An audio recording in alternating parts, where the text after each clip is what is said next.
ወንድም ሆሱ የተናገረው ንግግር አለ። አይ ቲንክ እሱን የሚለውን እንስማ።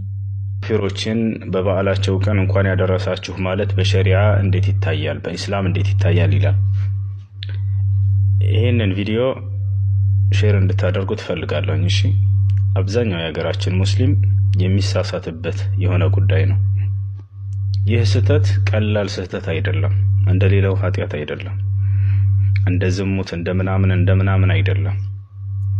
መሰረታዊ የሃይማኖታዊ ስህተት ነው። ግልጽ ነው አይደለም? መሰረታዊ የእምነታችሁ ጉዳይ ነው። ስለዚህ ሼር እንድታደርጉ ትፈልጋለሁ። ሙስሊም ያልሆኑ ሰዎች በሚያከብሯቸው በዓላቶች ላይ እንኳን አደረሳችሁ ማለት አይቻልም በፍጹም። አንደኛ፣ ያንን በዓላቸውን አስመልክቶ በሚሰሯቸው ተግባራቶች ላይ ማገዝ አይቻልም። ሁለተኛ፣ በዓላቸውን አስመልክተው የተሰሩ የምግብ አይነቶችን ዳቦም ሆነ ቂጣ፣ ውሃ፣ ምንም አይነት ነገር መብላት አይቻልም። እነዚህ ሶስቱን በደንብ ልታውቁ ይገባል። ግልጽ ነው አይደለ? የበዓላቸው ቀን እንኳን አደረሳችሁ ማለት በጣም ከባድ ወንጀል ነው፣ ኃጢአት ነው። ኢብኑ አልቀይም የተባሉ ታላቅ ዓሊም ምን ይላሉ? ከሃዲያኖችን የበዓላቸው ቀን እንኳን ያደረሳችሁ ማለት ከአላህ ውጭ ያሉ ጣዖቶችን በማምለካችሁ እንኳን ደስ ያላችሁ ብሎ ደስታውን የመግለጽ ያክል ነው ብለዋል።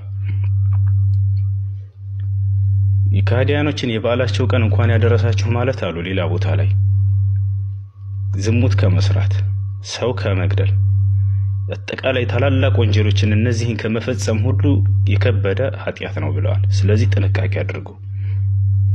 እንዲሁም ደግሞ በዓሎቻቸውን አስመልክተው በሚሰሯቸው ተግባራቶች ላይ ማገዝ ፈጽሞ አይቻልም። የመስቀል ምናምን እየተባለ ሀገራችን ላይ ከዓመት ምናምን በፊት አይቻለሁኝ ሰዎች እንዲህ ቦታ ያጸዳሉ፣ ጣዖት የሚወጣበት እንዲህ አይነት ነገር ፈጽሞ ሃይማኖታዊ በሆነ ነገር ላይ ካገዛችሁ በጣም ከባድ ኃጢአት ላይ ወድቃችኋል። ስህተት ነው። እንዲሁም በዓላቸውን አስመልክተው የተሰሩ ምንም አይነት ዳቦ ቢያመጡላችሁ ውሃ ምናምን እንዳትቀምሱ አይቻልም።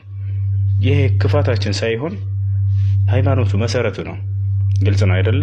ሌሎች ወገኖች ይሄን ከክፋት ሊያዩት ይችላሉ። ክፋት አይደለም፣ መመሪያችን ይህ ነው። خلاص ከአላህ ውጭ ባሉ አምልኮቶች ላይ አላህ ባልፈቀዳቸው የአምልኮ አይነቶች ላይ መተባበር ፈጽሞ አይቻልም። እንኳን ያደረሳችሁ ማለት አይቻልም። የተሰሩትን ምግቦች መብላት አይቻልም። ሼር አድርጉት። ይሄን ነገር በጣም አብዛኛው ሙስሊም የሚወድቅበት ስህተት ነው። በጣም ከባድ ኃጢአት ነው እነዚህን ተግባራቶች ማድረግ። ስለዚህ ሙስሊሞች ጥንቃቄ አድርጉ፣ ስለ ዲናችሁ ወቁ። ሰላም አለይኩም ወራህመቱላሂ ወበረካቱ። ጀዛከላ ወንድም ሁሱ አሪፍ አድርጎ ነው ያብራራው። አይደለም እንኳን አደረሳችሁ ማለት አይደለም ባሉ ማክበር ይቅርና ምግባቸውን ራሱ መመገብ አይቻልም። ምክንያቱም ምግብ ስትመገቡ ከነሱ ጋር አብራችሁ ሆናችሁ ፋክሽን ስትሉ ጊዜ እውቅና እየሰጣችሁ ነው፣ እዛ ነገር ላይ እንዲበረታቱ እያረጋችሁ ነው። ነገር ግን አላከብረን ስትሏቸው ግን እስልምና ተሰብካላችሁ። እስልምናችሁን እንዲህ አይነት ነው እንዲህ ነው ብላችሁ ተናገራላችሁ። እስልምና ውስጥ አመት በዓልን በማክበር ወደ አላህ መቃረብ ትችላላችሁ። ኢድ ራሱ እኮ ኢባዳ ነው፣ ታውቃላችሁ አይደለም? ኢድ አንድ ሰው በመደሰቱ ራሱ ወደ አላህ እየተቃረበ ነው። ኢዳችን ራሱ በእስልምና ለምሳሌ አንድ ሰው ኢድ አል-አድሃ ሲያከብር ጊዜ ኢባዳ እየፈጸመ ነው። አላህን ያዘዘው ነገር እየፈጸመ ስለሆነ ማለት ነው። አላህን ያላዘዘውን ባል ደግሞ ስትፈጽሙ በዛው ልክ ወንጀል ይሆናል። እንዲሁም ደግሞ ለሽርክ፣ ለኩፍር፣ ለጣዖት እውቅና እየሰጣችሁ ነው ማለት ነው። ከዚህ ነገር ራቁ። ይሄ የሁላችንም ነው፣ ዘመን መለወጫ የኢትዮጵያ ነው ምናምን የምትሉ ሰዎች አድው፣ ወላሂ አድው። ምክንያቱም በቤተክርስቲያን ደረጃ እኮ ለምሳሌ ትናንትና ማታ እኔ አጠገቤ ቤተክርስቲያኖች ምናምን ስላሉ ቅዳሴ፣ ዝማሬ፣ ለምላሜ ነው ምናምን የሚሉት ነገር አለ። እየቀደሱ ነው የሚያድኑት።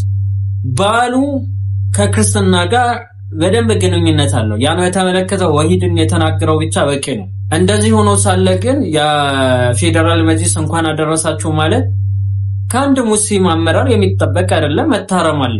ምክንያቱም ተቋሙ የሁሉም የክርስቲያንም የሙስሊምም አይደለም፣ የሙስሊሞች ነው። ተቋሙ የሙስሊሞች እስከሆነ ድረስ የሚመለከተው ደግሞ ስለ ሙስሊሞች ባልና ባል ብቻ ነው እንጂ ሙስሊሞች ያን ነገር እንዲያከብሩ ሪከመንድ ማድረግ ከትልቅ ተቋም የሚከበር አይደለም። ተቋሙ እንደ ተቋም እናከብረዋለን። ይህ ነገር ስህተት ነው።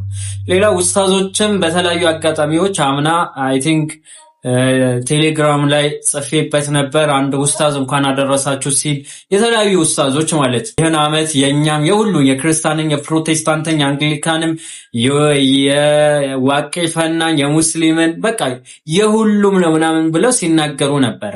የሙስሊም ባል አይደለም ብራዘር፣ ባላቶችን በአመት የሚደነጋው አላሁ ሱብሓነሁ ወተዓላ ነው እንጂ ማንም እየተነሳ ይህ ባል ነው ይህን አክብር የሚል አይደለም እላለሁ።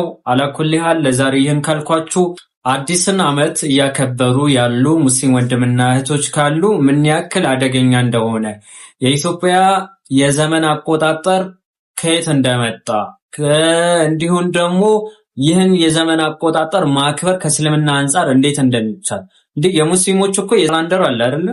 የሂጅራ አቆጣጠር አለን አይደለ? ያ የሂጅራ አቆጣጠር እኮ በአመት አንዴ አንድ አመት ሁለት አመት እያለ ይቀጥላል አይደል? ዘመን መለወጫዎች አሉ። እነዛ ክብረ በዓል አድርገን እንይዛቸዋለን እንዴ? አንይዛቸው። የሙስሊም ካላንደሮች ናቸው የሚታወቁ። የሂጅራ አቆጣጠር ራሱ በዓል አድርገን አንይዝም።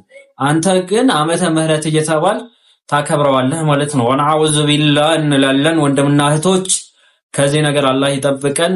ዶሮ አርዳችሁ ግቢ ውስጥ ነው የምትጥሉት። ወነአውዙ ቢላህ على كل لزاري ينكلكواتشو هذا وبالله التوفيق وصلى الله على نبينا محمد وعلى آله وصحبه وسلم والسلام عليكم ورحمة الله وبركاته.